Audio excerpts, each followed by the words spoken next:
Understand, forgive, and grow. After death, nothing is forgotten, but everything is understood. This part reveals why insight outweighs guilt and why karma works very differently than you have been taught. Hello, my name is Frank Halfer, and in the Akasha interviews I work as an information medium, documenting and publishing questions and answers about consciousness, humanity, and our place in the universe. With that said, let's turn to the question. Entry A, 205, Death, Part 4. When a person dies, the inner universes ensure that many important moments are relived. These moments are not only their own moments, but also the moments of the other people who were present when the moment was experienced. Let us assume that a person has a bad day and therefore gets drunk. Intoxicated people often do not know exactly what is happening around them. The intoxicated person becomes involved in an argument in which they beat another person to the point of hospitalization. The other person suffers great pain and experiences fear of death during the argument.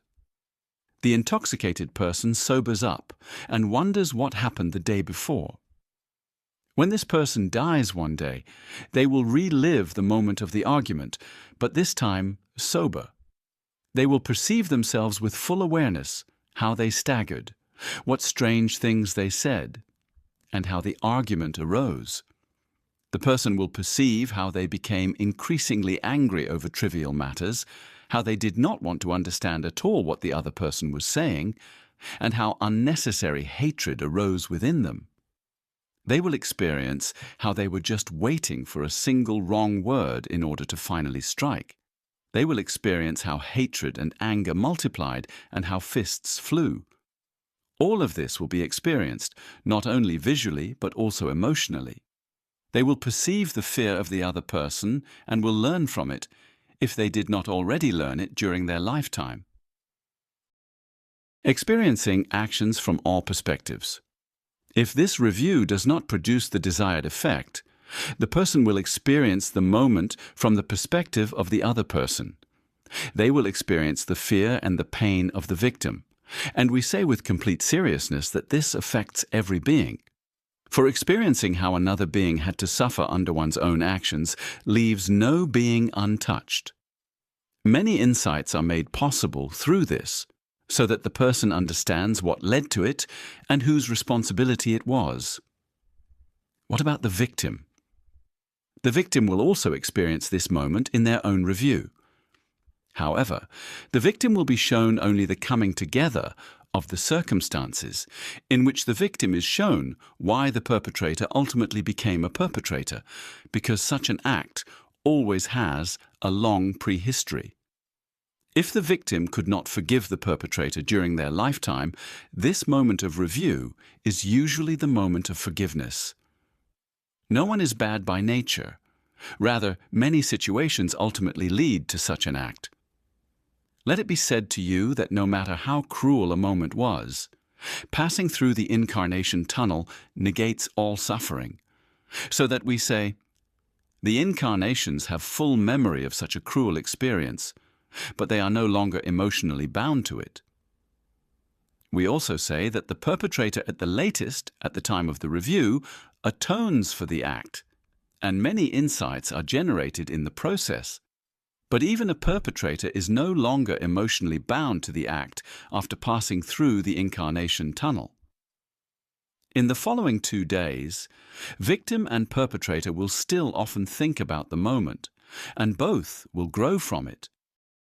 No guilt after death, and the true meaning of karma. Even if it sounds absurd to you, victim and perpetrator will feel no resentment. Life on earth is over, and no one harbors any desire for revenge because such a thing does not exist in the spiritual world. Incarnations can perceive such feelings to a limited extent, but a being that has lived a physical life and is once again an incarnation views life as a game, and when the game is over, it occupies itself with other things. No hostility ever arises between two incarnations that leave the game as perpetrator and victim. This is difficult for you humans to comprehend, but when you are at the point where you understand this, you will have taken a great step forward in understanding the spiritual and material world. Neither hell nor purgatory awaits you, but you must face your misdeeds in the review, or as a victim understand why the act occurred. What about this so-called karma that everyone talks about? Karma does not exist for you as an incarnation. No matter what you have done, once you are dead and awaken in the incarnation cube, you have nothing more to do with so-called karma. You also do not have to incarnate elsewhere. This is the next great misunderstanding alongside so-called karma. When you are asked by your soul to incarnate on a planet, an incarnation usually incarnates only once. All of you will incarnate only once, and that is exactly now. When your life is over, then, for the overwhelming majority of incarnations, it is the first and last adventure of an embodied life that you can live. No one forces you to incarnate again, and you yourself will not voluntarily do so again, nor will your soul ask you to do so again. There are created beings such as demons, dragons, unicorns, guardian patrons, and many more that wish, of their own accord, to live several lives as embodied beings with a special task, but generally you live only one life as a human being. Karma on the level of the soul and growth after death. Now back to so-called karma. The rumor about this karma was spread early on, but fundamentally it is not true in the way you assume. If someone does something bad, then this person is supposed to collect points in a karmic account, which they either settle during their lifetime or have to pay off in another life. None of this is true, and yet there is something true about it. If someone does something bad and thereby ruins the life of another person, then the life plan of the harmed person has been changed. This means that the harmed person must take an optional life path. Many life plans are interwoven with one another so that all people can experience what is recorded in their life plans. If someone destroys not only the life plan of one person, but thereby also that of several people, then this has consequences, but not for the incarnation. The soul must ensure which incarnation is selected for which life. All possibilities are thought through in advance by the soul, so that lives truly unfold as they are intended to. If a person now destroys the life plan of another person, then, in the end, the soul is at fault, and karma applies to the soul and not to the incarnation. The soul has destroyed the life plans of incarnations of other souls and must therefore provide compensation. So-called karma applies to the soul and not to the incarnation, because the soul was negligent in its planning and thus disrupted the incarnation cycles of other souls. The soul must pay compensation. For this purpose, new contracts are concluded among the souls in which the harmed soul receives support from the soul whose incarnation bears responsibility for the predicament. The compensation is always paid in the following lives of other incarnations. The next incarnation of the harmed soul receives support from the next incarnation of the soul that must pay compensation. The support can be varied, and what you have heard about it so far is partly realistic. The incarnation responsible for the predicament will not notice any of this. When it dies, it has done everything its soul asked of it, regardless of what occurred. The incarnation continues its existence in the spiritual world and has nothing to fear. What can you do in material life so that you experience maximum growth after death? For that is the only reason you have incarnated.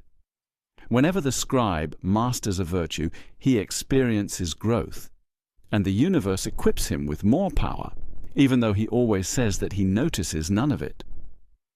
A mastered virtue is reflected as a frequency pattern in the frequency spectrum of a being, and is perceived by the universe. When the scribe dies, he has mastered virtues that have made him a better being, Some of these virtues were already mastered by the previous incarnation, but others were mastered by the scribe in this life. The growth the scribe experiences after death depends on how much power he accumulated during his lifetime.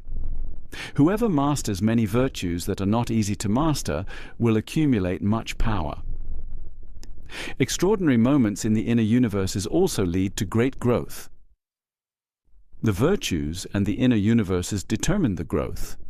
You will grow regardless of how badly you live your life and how many misdeeds you commit.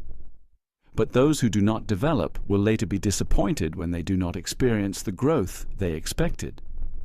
Live a joyful life, help other beings, enjoy yourselves, and occasionally do something unconventional. But be careful not to ruin the life plans of others. If you observe this, you will certainly experience the growth you desire. This entry, along with many others, is available on my website. The content is published in German, but modern browsers make translation straightforward. You'll find a direct link to this blog entry and further helpful information in the video description.